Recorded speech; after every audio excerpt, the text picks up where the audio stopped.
guys, welcome back to my channel. My name is Benadin, and for today's video we're going to be doing another quick sunscreen review on the Nivea UV Super Water Gel. This is an SPF 50 with a PA of 3+. I've already done a full review on the Nivea Sun Gel, I think that's what it's called, and I really enjoyed my experience with that one, but it was an SPF 35 and I tend to shoot for some higher protection just because I struggle with hyperpigmentation. So the higher protection you get, the better it's going to be that your hyperpigmentation isn't going to be getting worse from the sun. So I went ahead and grabbed this one. This is a Japanese sunscreen and I picked it up from Stylevana, and at the time it was retailing for around $10. The price does fluctuate, you know, depending on what site you're on with these Asian sunscreens, so just keep that in mind. I also do believe you can buy it on Amazon as well if you don't want to purchase from like a Stylevana or a Yes Style. The active ingredients in here are octinoxate, euphanyl T, and euphanyl A+.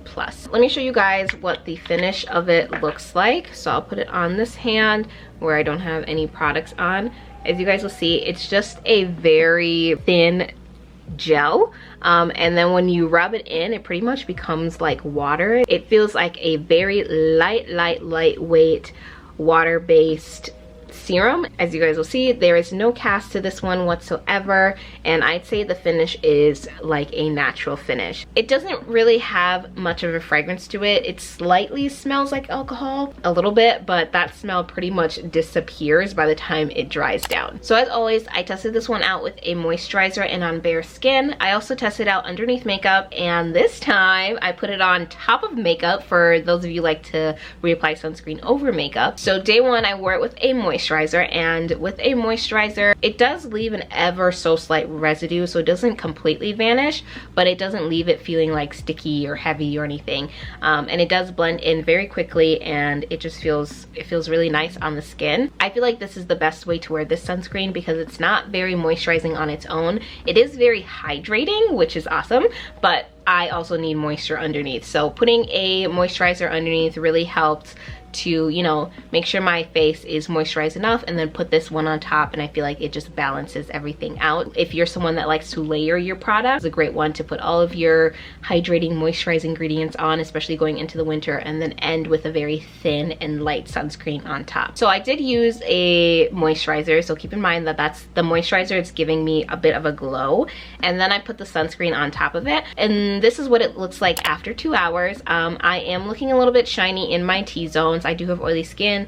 That's normal for me. Overall, it looked fine. And then I went ahead and blotted, reapplied, and reapplication was pretty much as easy as the first application, and everything spread easily, dried quickly, didn't really have any irritation or any issues with that. This did sting my eyes a little bit, so by the end of the day, I feel like my eyes were a little bit red. So the next day I wore it on bare skin. I just washed my face, let it dry, and then put my sunscreen on, and this works fine on bare skin. I think this is how I would wear it personally in the summer or fall or more warmer climates, but since I'm moving more into the winter months and it's a little bit cooler here today, I felt like it wasn't moisturizing enough. Like I said earlier, it's giving me hydration, and it's basically like putting water on your face, but it wasn't moisturizing, so I started to get a little bit dry around my mouth area.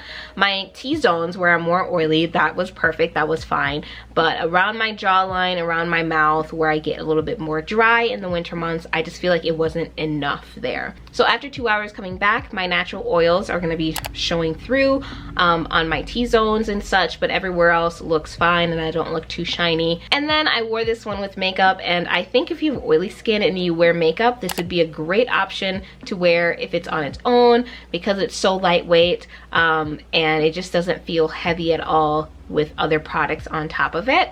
My makeup went on fine. I didn't experience any pilling, no separation, no cakiness, and everything just went on pretty smooth in general with makeup. I went ahead and reapplied with this one, which I haven't done in a while. This is definitely a perfect sunscreen, a perfect formulation for if you're someone who wants to reapply over makeup. Letting it dry for a little bit, you guys will see that the finish was pretty much perfect. There was a little bit of movement with my makeup just because I'm using a beauty blender and tapping my face. It's been a while since I found a good option to put on top of makeup, but this is definitely it. This is definitely that type of formula that you'd want to use to reapply over. Now that you've seen all the footage, I want to tell you my overall thoughts and who I would recommend this sunscreen for. I think overall this is a really great sunscreen because it's very lightweight, water-based, easy to spread, doesn't irritate my skin. I'd say if you have oily skin in a cooler climate, it could work, but for my oily skin, I just think it felt better when I had a moisturizer underneath. If you lean more balanced to dry skin, definitely layer the moisturizer under. This will not be enough for you, especially going into the winter months. If you have acne prone skin like myself, I didn't have any issues with this sunscreen whatsoever. I didn't find that it was clogging my pores. It was easy to wash off by the end of the night. It didn't take too much effort, and I didn't experience any breakouts from it. If you have sensitive skin like myself, I didn't experience any sensitivity or any irritation. It does have alcohol in here, so if you are sensitive to alcohol, probably skip it. This one does burn my eyes a little bit, but that is very subjective. Just because I have sensitive eyes doesn't mean that you will. And then obviously there is no white cast in here, so it should work for all skin tones. If you have a deeper complexion, you won't have any issue with this. A great option for that if you don't want a white cast. If you have tried this sunscreen and you loved it, which I know a couple of you have because you have recommended it to me over and over and over, please share your experience with it down in the comment section below. If you tried it and you were not a fan of it, also let's chat about that down in the comments because we don't all like the same things.